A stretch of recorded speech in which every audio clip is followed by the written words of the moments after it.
का परिवर्तन। बुद्ध शांति और ज्ञान की अपनी शिक्षाओं का प्रसार करते हुए अक्सर जंगलों में यात्रा करते थे। एक दिन यात्रा करते हुए बुद्ध एक जंगल में गए और एक पेड़ के नीचे बैठकर ध्यान करने लगे। इस तथ्य को जानकर ग्रामीण एक कुख्यात डाकू अंगुलीमाल के बारे में चेतावनी देने के लिए जल्दी से बुद्ध के पास आए। ग्रामीणों ने कहा, सावधान रहें बुद्ध, डाकू अंगुलीमाल इस जंगल में है। वह क्रूर और खतरनाक है।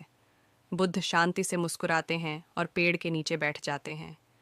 बुद्ध ने कहा, मुझे उससे मिलना ही चाहिए, उसे भी सच सुनना होगा। तुम्हें मेरी चिंता नहीं करनी चाहिए।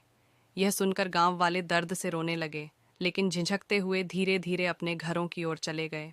अचानक अंगुलीमाल, गले में अंगुलियों की माला पहने एक भयंकर दिखने वाला डाकू, बुद्ध को देखता है और तलवार लेकर उनकी ओर दौड़ता है। अंगुलीमाल ने कहा, हिलने की हिम्मत मत करो, वहाँ कौन है? अंगुलीमाल से कोई नहीं बच पाया। बुद्ध अभी भी शांति से बैठे अंगुलीमाल के आने की प्रतीक्षा कर रहे थे। मैंने पहले ही चलना बंद कर दिया है अंगुलीमाल, तुम्हें ही रुकना होगा। अंगुलीमाल भ्रम में पड़ गया। वह रुक गया और बुद्ध के शब्दों और आचरण से भ्रमित हो गया। अंगुलीमाल ने कहा, तुम्हारा मतलब क्या है? तुम वहीं बैठे हो। बुद्ध ने तब उत्तर दिया, मैंने जीवित प्राणियों को नुकसान पहुंचाना बंद कर दिया है। आप दूसरों को नुकसान पहुंचाना जारी रखते हैं। वास्तव में किसे रोकने की जरूरत है? इस सत्य को जानने से अंगुलीमाल को आत्मबोध हुआ।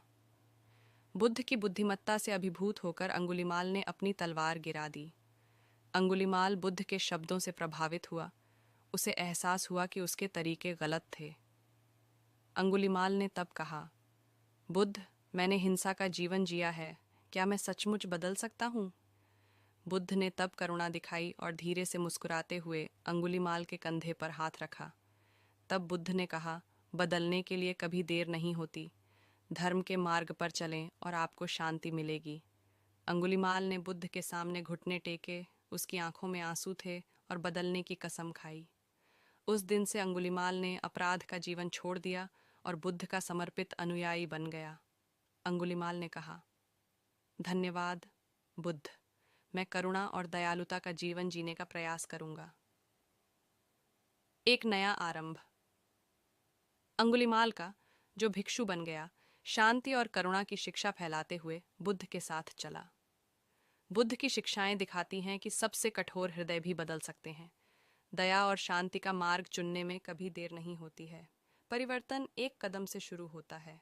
यह कहानी करुणा और क्षमा की परिवर्तनकारी शक्ति को प्रदर्शित करती है। इस कहानी को साझा करें और बदलाव के लिए प्रेरित करें। सदस्यता लेना और घंटी आइकन पर क्लिक करना न भूलें।